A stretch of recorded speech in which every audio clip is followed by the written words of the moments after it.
मैं बात कर रहा हूं अभी इस टेक्नोलॉजी के दौर में आपने सुना होगा 13 अक्टूबर 2024, अभी कौन सा महीना चल रहा है? दिसंबर का महीना। ये जो घर की बात है वो मैं यहीं पर खत्म कर रहा हूं, दूसरी बात अभी मैं कह रहा हूं। 13 अक्टूबर 2024 को एक वाकया हुआ इस दुनिया के अंदर। आज अगर आप लोग अखबार पढ़ते होंगे तो उस खबर के बारे में आपने सुना होगा। एक मखसूस कंपनी है स्पेस एक्स नाम की, जिसने यूएस के अंदर एक बहुत बड़ा तजुर्बा किया, एक्सपेरिमेंट किया। और उन्होंने क्या एक्सपेरिमेंट किया? ये जो रॉकेट बूस्टर होता है जो सैटेलाइट को ऊपर लेकर जाता है, तो आपको पता है इसरो जो हमारा Hindustan Indian space science organisation, space science organisation, ISRO के पास में भी ऐसी व्हीकल नहीं है कि जो सैटेलाइट ऊपर लेकर जाएगी। तो जो गाड़ी में वो सैटेलाइट ऊपर जाता है ना, वो नीचे का गाड़ी का हिस्सा पूरा खत्म हो जाता है और सैटेलाइट अपने ऑर्बिट में जाकर घूमने लगता है और नीचे वाला हिस्सा क्या हो जाता है? खत्म हो जाता है। और ये टेक्नोलॉजी यूएस और रशिया, ये दो कंट्री के पास थी, वो भी गवर्नमेंट के पास थी। लेकिन 13 अक्टूबर 2024 को जो स्पेस एक्स, एक एलन मस्क की कंपनी है जो गवर्नमेंट का हिस्सा नहीं था, उसने ये एक तजुर्बा किया कि वो पूरा सैटेलाइट जाने के बाद या रॉकेट ऊपर जाने के बाद वो जो मशीन है जिसको रॉकेट लॉन्चर बोलते हैं या व्हीकल बोलते हैं, वो वापस आ रही है। और वापस आने वाली टेक्नोलॉजी इनके पास बहुत पहले से है, यूएस और रशिया के पास। लेकिन 13 अक्टूबर को इन्होंने क्या किया? उसकी जो लैंडिंग है ना, वो हवा में किया। आप सोचिए, अगर मैं कोई भी चीज को ऊपर फेंकूंगा क्या होगा? वो नीचे आएगा। मैं ऐसा कोई सिस्टम बनाऊं कि उसको हवा में कैच कर लूं। रॉकेट जिससे जाती है, जिस पर बैठ कर जाती है, वो कितना बड़ा चीज है आपको पता है? मैं सिर्फ आपको एग्जांपल दे रहा हूं। 22 मंजिला इमारत के बराबर उसकी ऊंचाई है जो स्पेस एक्स ने जिस चीज को हवा में रोका है ना, वो जो मैकेनिकल आर्म्स थे जिसकी मदद से उसने वो पूरा का पूरा रॉकेट बूस्टर को रोका है, वो कितनी बड़ी थी? 22 मंजिला इमारत कितनी ऊंची होती है, कितनी हेवी होगी, उसको उन्होंने रोका, हवा में रोका, पर्टिकुलर टेक्नोलॉजी के साथ। उस टेक्नोलॉजी, इस कामयाब तजुर्बे के बाद में दुनिया अभी बहुत तेजी से, वैसे तो हर लम्हा बदल रही है, लेकिन स्पेस साइंस में बड़ा अभी कारनामा होने वाला है। आपने सुना होगा कि हम लोग अगर अभी मई की छुट्टी आएगी तो कहां जाएंगे?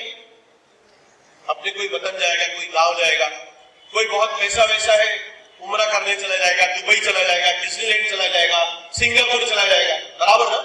लेकिन अब ये टेक्नोलॉजी के फायदे से क्या होने वाला है पता है आपको? कि लोग स्पेस में जाएंगे घूमने के लिए, और उसको नाम दिया गया है स्पेस टूरिज्म। क्या नाम दिया गया? Space tourism.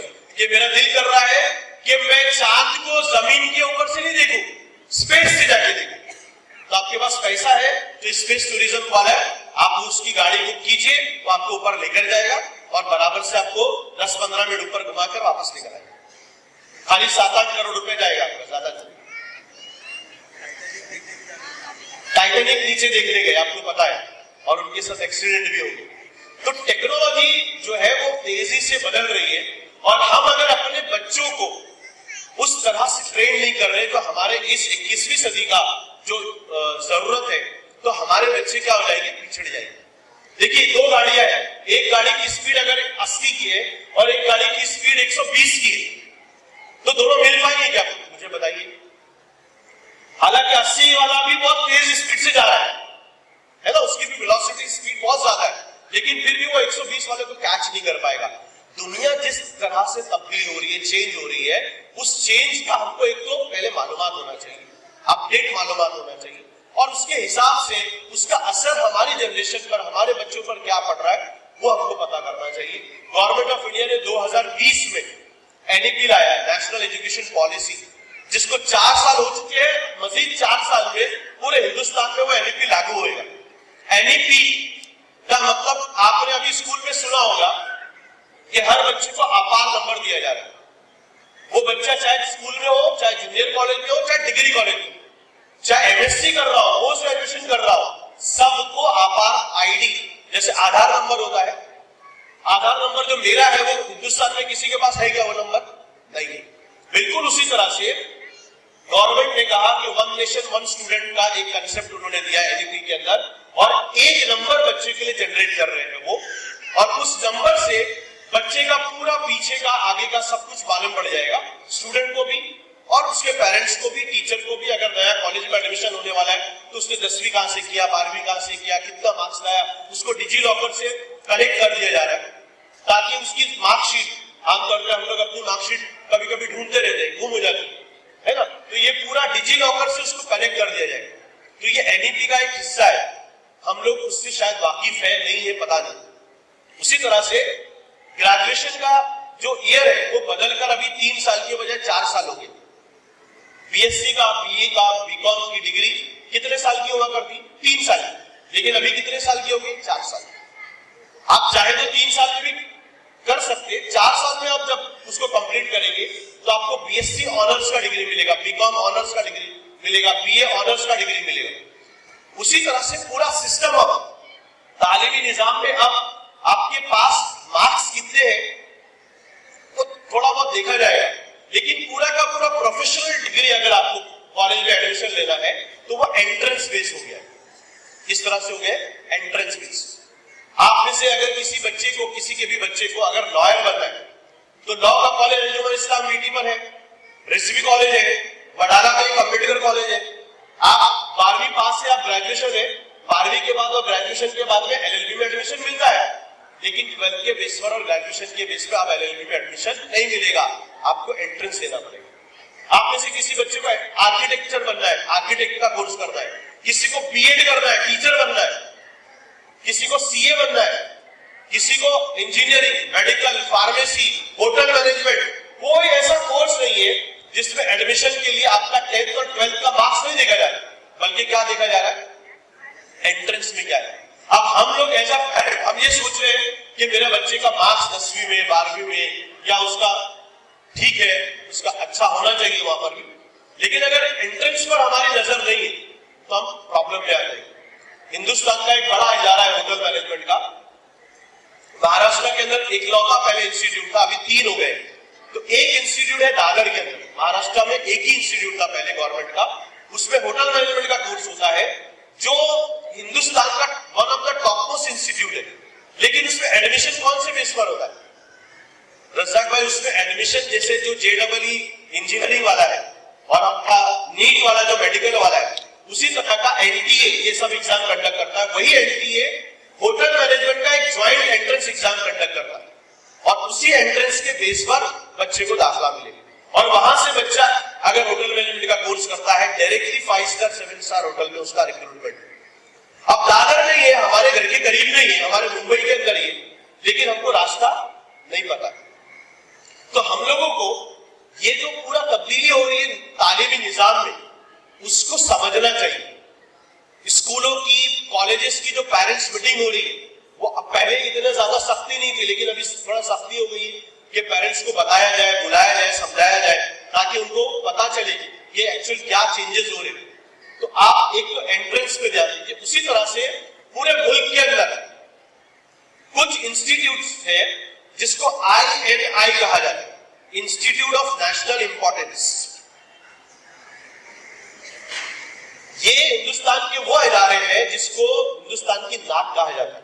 यहां से पढ़ने वाले बच्चे, इनका रिक्रूटमेंट बहुत जबरदस्त होता है, क्योंकि यहाँ पर फैसिलिटी बहुत ज्यादा है।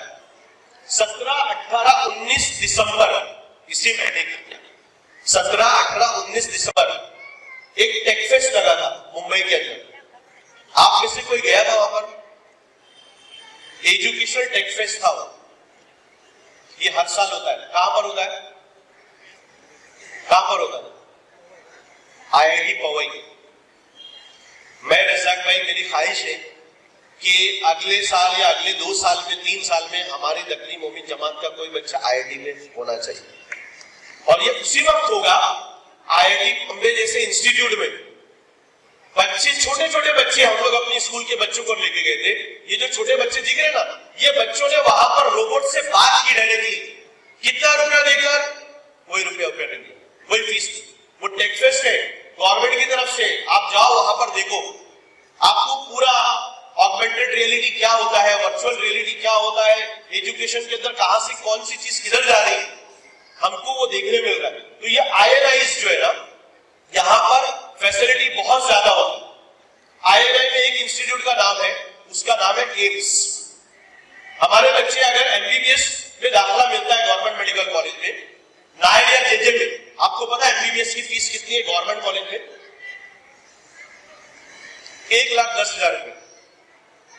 प्राइवेट कॉलेज में KJ सोमैया है, तेरना है, ज्यादा नहीं, खाली 10-11 लाख, बस, ज्यादा नहीं, एक साल में कितना रुपया है? 11 लाख।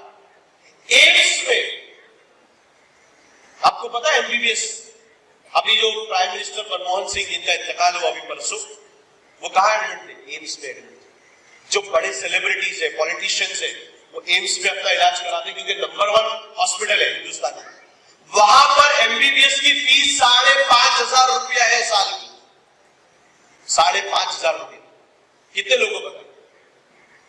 नहीं मालूम। नीट में देकर ही उसमें भी एडमिशन मिलता है, नीट देकर ही अपने को केम में भी एडमिशन मिलता है, नीट देकर ही अपने को KJ सोमैया और तेरना में भी एडमिशन मिलता है। लेकिन हमको पता ही नहीं कि एम्स क्या है। हमको ये पता होगा तो हम वहां तक जाएंगे। तो ऐसे जो इंस्टीट्यूट से उनका पता लगाना पड़ेगा। इनको गवर्नमेंट की तरफ से 100 करोड़ रुपया इनको मदद मिलती है। उसके अलावा एक और इंस्टीट्यूट है गिनती के, ये जो INIs है ना, ये तकरीबन 150 के करीब। मौलाना जी, इसके अलावा एक और इंस्टीट्यूट है जो तकरीबन 12-15 है, इसको कहा जाता है इंस्टीट्यूट ऑफ एमिनेंस। उसमें भी IIT बॉम्बे का नाम आता है। उन इदारों को गवर्नमेंट की तरफ से 1,000 करोड़ रुपए दिए जाते हैं मदद के तौर पर, कि उनको बिल्डिंग बनाना है, उनको पढ़ाई करना है, उनके टीचर्स रिसर्च कर रहे हैं, उनकी फैकल्टी वगैरह वगैरह वगैरह। आप सोचिए अगर हमारे बच्चे वहां पढ़ेंगे तो उनको किस तरह के काम करने मिलेंगे। बहरहाल इन इंस्टीट्यूट्स में हमारे बच्चों को जाना चाहिए।